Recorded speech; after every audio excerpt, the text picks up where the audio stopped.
Hey, Jim. Hey, Kate. We got another doozy for the audience, right? You know, it's going to be exciting today to talk to one of my emerging besties. You know, Shelley Zalis. She's a role model for the ages. I've been working with her for a few years. Actually, we all have here in and around the Real Chemistry family. We got to know her first at South by Southwest, where Shelley has been a staple, but she's at really all the meetings with the female Quotient. She has a long entrepreneurial history in tech and data and entertainment, a woman way ahead of her time, but with the times in every way. You're going to just enjoy her. She's funny, engaging, real, and I think has probably, without really knowing it at the outset, created one of the most powerful communities of people all over the world that is making an impact and helping to create change that's real, that's lasting, that isn't trendy or politically correct or incorrect. It just is, obviously representing the half the population, the better half in many people's view. She's Chief Troublemaker, as she calls herself. I just loved everything about her. And to think they've almost 7 million followers and people who are part of the female Quotient community, and that's only grown since COVID. It was the Zoom culture that really started this for her, as she articulated, which is testament to her. Also is super inclusive of Yeah. of audiences and people at these meetings around the world, from Davos to Cannes to now the WNBA just is happening. So again, she's engaging with probably some of the most interesting communities that value and leverage women, who are so important to the economy, to our health, to so many aspects of life. I think, doesn't come at it with a chip on her shoulder. She really just is and does. She makes it all look so easy and simple. Anyway, enjoy this conversation with Shelley, and I'm sure you'll become as big a fan as I am of her once you listen in. Thanks for doing this with me, by the way. Are you kidding? I told you when I met you, you're one of my favorite people. You too. I just love how chill you are and how you have that understated, low-key power, and you use it for good and for change, and you're just a really damn good guy. Yeah, well, thanks. I'll take that and double down on it. Keep going. So, hey, Shelley, thanks for being on this show. You're an incredible trailblazer, or Chief Troublemaker, as you call yourself. Why do you do what you do? What's the driver? What's your why? It was definitely not intentional, although now it is intentional by design, but it was an accident. And I say away from a moment to a movement. And I think now it's really a whole new energy force or a momentum. But I just wanted to give back with generosity what I wish I had my entire career, which was girlfriends in business, women supporting women, because I really didn't have that. I'm 63 years old, and in my day and age, there was such a scarcity of jobs at the top that women would dig their heels into one another, push someone down to get ahead. And why? That's just dumb and not okay. And so after I sold my company the last time, I decided it was time to create this safe space for women to connect with other women and support each other. And once I had over 6.5 million women supporting one another, I then evolved to bringing conscious leaders together and create this powerful space to collaborate and create change, and not just for women, but for everyone in the workplace. So who inspires you in this field or otherwise? You inspire me. You inspire me every day, and we can't wait to do amazing things, especially for women's health. You're going to host a manel, which is our male panels. Yeah, I'm excited. I see how all these dots are connecting, right? There's a lot of very inspiring people. Anyone in that world where you were getting pushed down? Did you ever run across somebody that surprised you in the Hollywood scene? I have zigged and zagged, so I am not a classic textbook case in any regard. And you mentioned my Chief Troublemaker title, which I gave myself. I gave myself permission to break the rules that made no sense and create the new ones. I was the only female CEO top 25 my entire career. I played in a man's world. It didn't affect me because I found my voice and my passion, and, I was unstoppable to myself. I wouldn't take no for an answer and would always find a solution, even though everyone told me I'm not the right one, I'm not qualified, I'm not capable, it's not the right time, I'm going to fail. But I believed so much in what I was doing, I had to believe in me first to be able to be where I am today.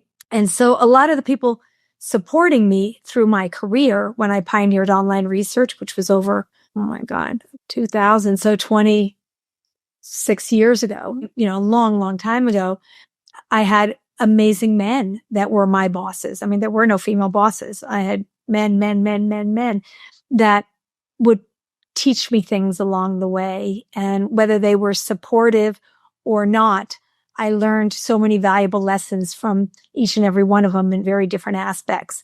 And then when I started the Girls Lounge, which now is the FQ Lounge, when I was still at Ipsos, I sold my company to Ipsos. So many women at the time would say, but we're not girls, we're women. And we don't like the name Girls Lounge. And I said, have you ever heard of men objectifying boys in the boys club? Like, why are we giving ourselves these double standards or preconceived notions? And I said, have you ever heard of girlfriends and go girl and girls girl? And why are we hiding the fact that we like hair and makeup? And so I put it in the front of the room and I just owned it. And I said, a ladies' room is like a bathroom. A women's lounge sounds really boring. A girls' lounge, like, it's okay to have a little fun doing what you do and doing it your way, not doing it the status quo way and following in the footsteps, the shoes ahead of you, which were all men. Be a woman and bring your best qualities to the table. The soft skills, which I call the critical essential skills of leadership. Like, why are we hiding our empathy and our compassion and our passion? Those aren't weak. Those are strong. And they're good for every leader, not just female, but the feminine. Plenty of men have the feminine and plenty of women have the masculine. We need all of that to make the world go around. So when did you realize this was ownable white space, Girls Lounge? That's a good question.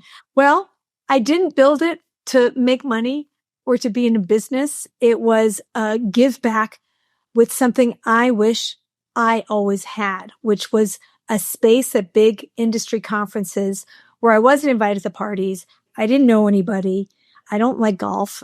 I'm not going to just hang in the bar, and I'm not going to just burst into a circle of all the guys sitting around talking because they were all men. There was long lines in the men's room, but zero in the ladies' room. And so I just did it for me. It was necessity for me. And all of a sudden, I'm a power CEO. I sold my company for a lot of money to Ipsos. I wanted to go to CES because I was a technology-enabled researcher. And at the time, this was over 11 years ago, CES was 150,000 plus people. Less than 3% were women that had badges. And I wanted to go, but I didn't want to walk the floor alone and be alone again. And so I invited 5 girlfriends and I said, would you walk the floor with me at CES? And I said, if you know other women, invite your girlfriends. 24 hours later, 50 women showed up to walk the floor of CES. That's when I coined the phrase, power the pack. Collectively, we have impact, because it was this whoosh. I get shivers still thinking back to that moment. It was this shiver moment where not only did every single guy's head turn. When you're one, you're invisible. When you're 50, you're a pack. You're hard to ignore. Here we were, all of us walking the floor, and it was this network of power women. And then the second thing that happened was I was surrounded by people, leaders, power people, just like me, with power the purse. I mean, we were badass women with big budgets, and we started doing deals together. And we started talking about work-life balance and imposter syndrome and periods and menopause and babies. And when do you ever talk about that? And then we all moved after that walk. We went to my hotel room, which was at Four Seasons, no casino. And I had a king-size bedroom. And we were all in my room like this. And women were doing deal. I had a walk-in closet. Women were showing their technology in the closet and in the bedroom and in the whatever we had. And by day 2, 50 turned to 100, 100 turned to 350. And by day 3, we had the penthouse suite at the Four Seasons. And I called my hairdresser. I live in LA. And I said, drive my car. Come on down. Let's do hair and makeup too. And have fun. and do business while we're doing our nails and while we're doing our hair, doing makeup. And I did not intentionally design it. It happened. But once I realized I could connect women in tech, I thought, what about women in marketing? What about women in media? What about women in research? And so I started creating these pop-up spaces so that there'd be continuity of connection. And these women that were CMOs would all keep seeing each other at the conferences they go to. And then I got invited to the World Economic Forum. And I'd only done maybe 4 lounges by then. And my invitation to Davos was, we want you to come, but you might not feel welcome. Like, you can't make this shit up. You can't make this shit up. My head said, don't go. Who wants to go to that nasty invitation? My heart said, I must. Ba-boom, ba-boom, ba-boom. And I remember going to one of the big financial institutions, to the women's network of this company. I said, so would you sponsor me? I need $250,000 to put up the girls' down shingle and have a hole in the wall. I had the last space. It was a shitty space. And I said, would you sponsor me? And they said, we would. It's a great idea, but you have to change the name. We don't like Girls Lounge. I said, I'm not changing the name. It's the Girls Lounge. The opposite of boy is girl. The opposite of club is lounge. If there's a boys club, now there's a girls lounge. And we are showing up in Davos as the Girls Lounge. And so they didn't fund me. And I called the COO of Bloomberg, Jackie Kelly. I love you, Jackie Kelly. And I said, Jackie, I was invited to Davos. I don't want to go by myself. I'm scared. Will you go with me? And I'll fund it. And we're going to have the best programming. And we can invite our own people, because I don't know if anyone's going to show up. And if no one else shows up, that's fine. We're going to have the best time. And she said, of course I'm going to go with you. And she came with me. And we invited 50 other women, power the pack. It's how you go from a moment to a movement like that. You don't wait and watch. You make it happen. Insperse it. I don't think that's a word, but you insperse it. Like, you push the energy in. You make it successful. Insperse it's a good new word. We had a slumber party. And I took all these villas, 10 villas, and all of our women came unbadged. And that's how we started creating the unbadged space at all the biggest conferences in the world, because they're not going to have $1 million white badge.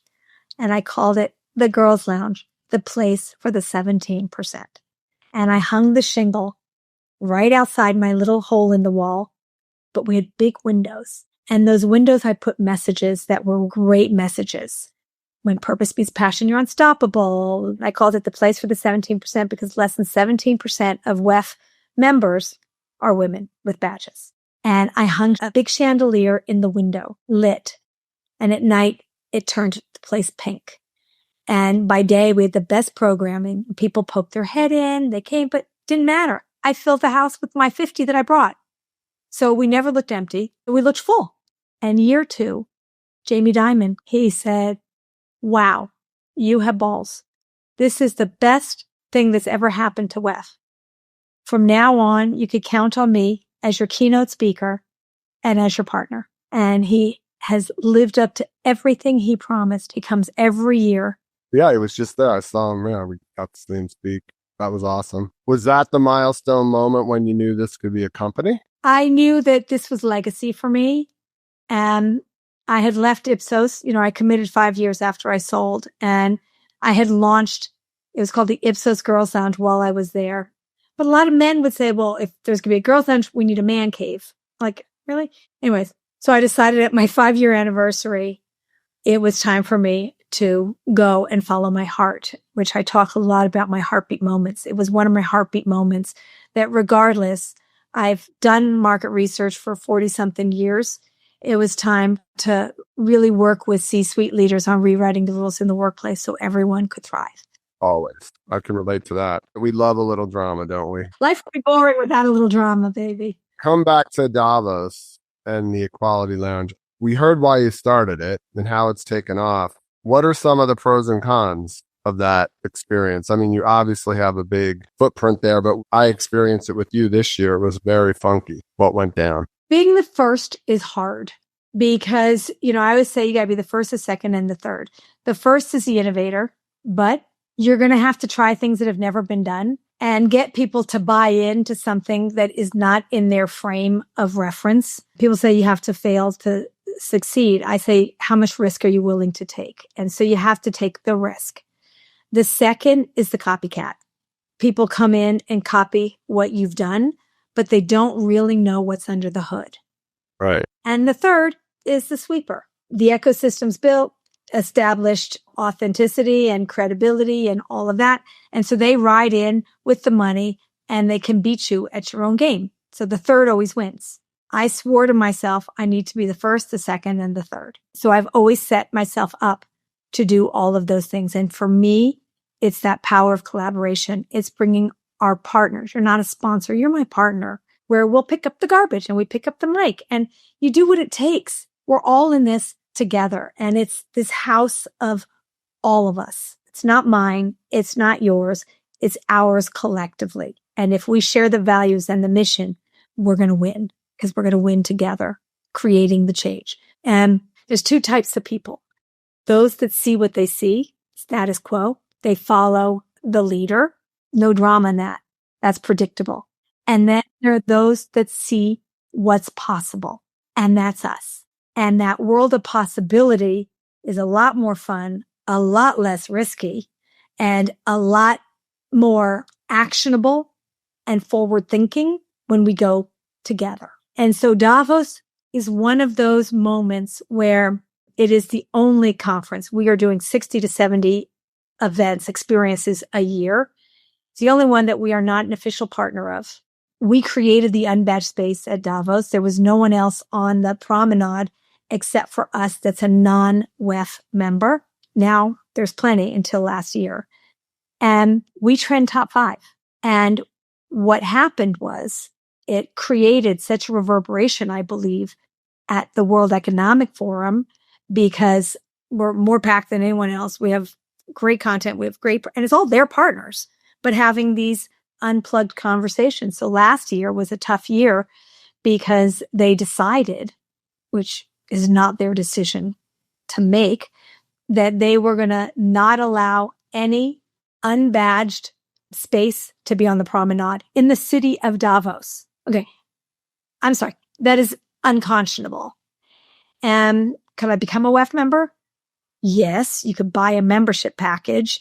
Well, you couldn't until now. But because they've got a lot of issues still on their hand. FQ is not going to be a partner of WEF that is being sued for sexual assault, sexual harassment, sexual discrimination. But we could be a great quality partner because they need us.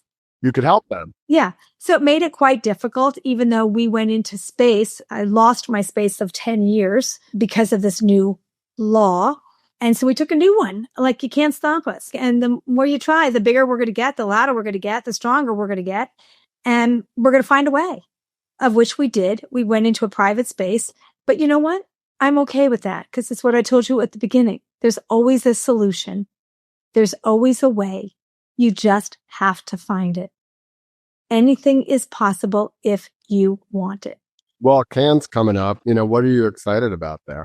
Dance and movement. Like, I want to have stretch in our lounges. No one thinks about stretch. People do yoga, whatever, but just the proactive health, not reactive or preventative. Let's be proactive and not wait or think that it's only to prevent a problem.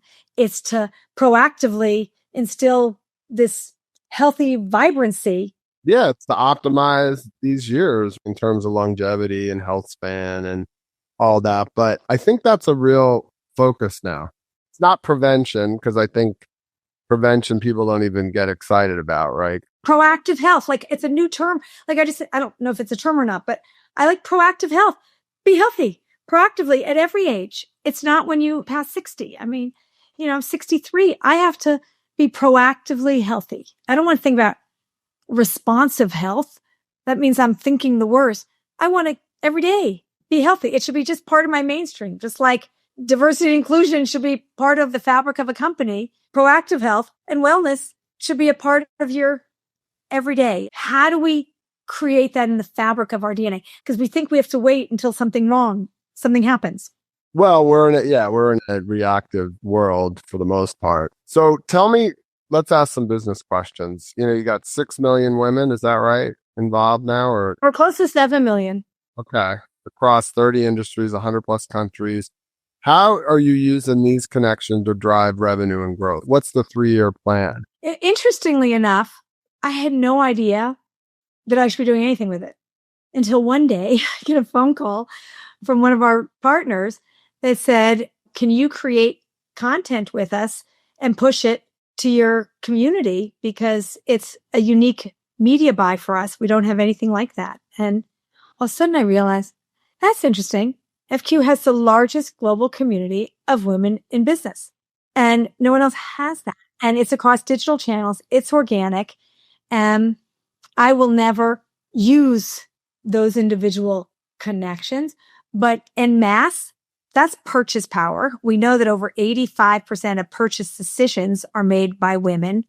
95% of automotive decisions are made by women, by the way, which I found shocking. That's incredible. Yeah. And if you want to talk about women's health, you need to have a community of women in health because they're also business women across every category. That's pretty fascinating. So we woke up one day and COVID was what helped us build this community because we used to just have our lounges at conferences, which we democratized that system by being in unbatched spaces. But during COVID, we didn't have physical spaces anymore. So we started on Zoom before Zoom, I think, even knew that they had power. We were learning how to use it. And we started hosting virtual dinner parties with women in every country. And then when COVID was over and we went back to physical spaces, we couldn't cut out our community. So we started broadcasting out from our lounges to make sure that everyone that was part of our circle that might not be at the conference had access to this information. And so we found ourselves in the experience business, which was great, bringing people physically together, which is where credibility and trust and all that. And then the second thing that happened was we found out we were in the media space and we became a media brand and that our content was resonating.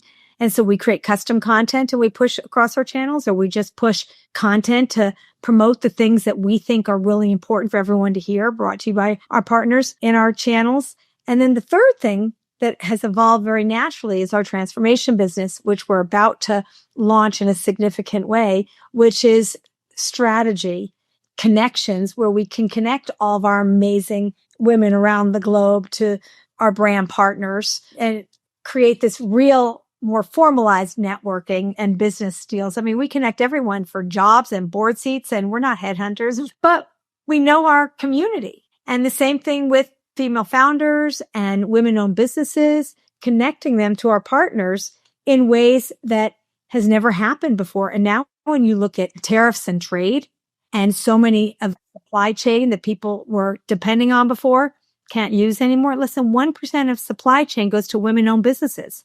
I see this as ding, ding, ding, opportunity. Here's all these women-owned businesses that you have not seen. See them, hire them, give them business. And I'll match make all day long for you. Yeah, that's amazing. Well, let's talk to my listeners who are a lot of marketers, communicators, the people that you probably want to get to understand it. Let's talk highlights and greatest hits. Can you name a partnership or a celebrity or a venue that took things into the stratosphere, changed the game? What do you think partners should know? What succeeded? And you obviously mentioned the Jamie Dimon stuff with JP Morgan, but there's plenty of things that you've done. What are some of the highlights? We pride ourselves on the power of our partnerships and how we all are coming together to create this change. So that to me is a highlight, to know we went from trying to convince people of why this mattered, and it was not easy, trust me. No, I know. To now having over 200 remarkable Fortune 500 partners is amazing. I did a campaign a little while ago that said, why should it take, according to the World Economic Forum, 134 years to close the gender gap? When we sent men to the moon in 10, we created the internet in 25 years, and we created a vaccine for a deadly disease in 1 year. We have the data. We know what is happening, and it is not about a quota. It is about business transformation and future-proofing your business for growth and innovation. And even when you look at health for women, we know currently, I wrote an article with a woman named Sharon Kadar and with McKinsey on this thing that she pointed out to me, which is mice don't menstruate. Right. Mice don't menstruate. And yet we are using lab rats in everything we do for scientific discovery and innovation and research and all of that. Now, I don't know if there's any implication, but it's kind of a stop in a moment headline of, are we really taking that extra X chromosome into account with everything we do, especially when we see and what we've seen of all the misdiagnosis in chronic pain and heart health and all those things that are now coming full circle to say, not that it was bad or wrong, even though women weren't in clinical trials until 1993 or something like that. But we need to accelerate and make sure that we have that extra X chromosome involved in everything we're thinking about and talking about if we truly want to diagnose women properly. Everything about us is different. That's what we got to partner on. That's the opportunity. And we got to pick up the other half of the population. That's insanity, right? We know that. It's business imperative. I like coming back to that point. So as it relates to what Female Quotient stands for, what would you like to see more men doing at home, at work, as young men coming up in the world? Okay. Well, first of all, caregiving. If we have shared responsibility at home, we can also have shared contribution in the workplace. So I think it starts like that because still the primary caregiver is the woman. Fine. But we refer to, we need male allies. And I'm like, no, we don't need male allies. We need conscious leadership allies. I don't care if you're a man or you're a woman, because this isn't a women's problem. Gender equality is not a female issue. It's a social and economic issue. And so we have to stop making this male or female. It is about transformation of workplace culture. And if we write the rules forward to work for the lowest common denominator, or what I say, the collective minority, it will work for the current majority. We just haven't rewritten the rules since the beginning of time. And it's not that hard. People think, oh, we have to wait and watch again for times to create the change. No, make the change. What's so complicated? Look at what happened in COVID, and no one talks about this. All of a sudden, COVID hit. No one expected that. And within 10 seconds, we had to readjust how we work, how leadership functions, how we're now on technology. Couldn't have made that up. We couldn't have written that script. The script was written because necessity again. Necessity is the mother of invention. And I like how I say mother of invention. It's so true. And it's the same thing when you know that the rules of the workplace aren't equalized so that everyone has the opportunity to equally thrive. Fix it. Anything is possible. Fix it. It's not that it was bad. Don't point the finger and put people on the defense. It's just we're in a new, amazing window moment. A door closes, a window opens. I like this new window for visibility. Use that moment to create the change that we need to see so everyone can thrive, and that the minority is not the exception, but they become the new norm. And when you create workplace for the exceptions, the collective exceptions, it will become the new norm. And no one will feel left out or, oh, woe me, I need a... No, make that for everybody. And for the collective majority, it'll be easy. Woo, they'll coast. But the primary caregiver will not feel like I have to opt out during my messy middle moments. Work-life balance. There's no such thing as balance. Make it life stage accommodation. Boom, boom, beam. Come up with new shit. Well, that's women are often asked and men are rarely asked. How do you do it all? What would you like to replace that question with? I would like to normalize the conversation where we're not talking about menopause as a women's issue and periods as a women's issue and having babies as a women's issue. To me, this is what makes all of us value add by bringing our best talent to the table, and we need all of us. So if I'm going to ask women, how do you do it all? I'm going to ask men, how do you do it all? Until that conversation gets normalized and they start doing it all. And we all, as leaders, start doing it all. Or I'm not going to, by the way, I like what you're wearing. Like, why do we ask just women? You're a stylish guy. Like, why are women ask, who are you wearing? Yeah. Or the fact that we get our hair and makeup done is weak. No, it's confidence. It's that inner confidence. And by the way, men have imposter syndrome too. They just tend to ignore that voice in general, and women let that voice get louder. We all have to shut that bitch up in our head and go forward. Boom. Own it. 100%. You've done so many great things. What is the accomplishment you're most proud of? My grandchildren, my children as amazing parents. I love that. And it ties back though to workplace culture, because I never took maternity leave or parental leave or whatever. We didn't have that. It was a taboo topic. And so I want to ensure that there is no taboo topic. We can talk about everything comfortably, safely, confidently together, so that this next generation coming up can have a successful life, which includes the 5 dimensions: family, career, community, friends. And the one we always forget about is the one that you are driving such change in, Jim, is ourselves. Ensuring that we also take care of ourselves, because we neglect ourselves, especially as women. We put oxygen on everyone else, but not on ourselves. Exactly. Put it on you first. That's the only way you're going to get that longevity we're talking about. You got to be here for the long haul. All right. 2 fun questions I ask everybody. I mean, you've been everywhere, so this is really hard. What is your dream vacation? Ooh, dream vacation. Well, I chase total solar eclipses with my family. So we travel the globe chasing eclipses, total solar eclipses. Awesome. My husband's bucket list was Antarctica. So we did that, not this past Thanksgiving, but the Thanksgiving before. Should be on everyone's bucket list. We are going to go to Iceland for the next total solar eclipse. My boys have been there, but as a family, we haven't. So I think it'll be Iceland for the eclipse, which will be amazing. I also love just vacation with my family. That's a dream vacation. Sitting on a beach so that my kids, my grandchildren, and 3 grandchildren, everyone can find what they want to do. I love water. So I like taking a boat out on the water, and people think I have to always be busy.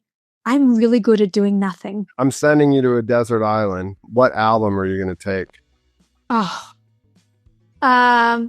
well, it'll either be Elton John, Billy Joel, or just classic rock. Something with classic rock. I think there must be something with the 2 of them. Yeah. We can find that. I love the oldies and the goodies. Those are the best for me. And that just makes me smile and happy. All right. Thanks, Shell.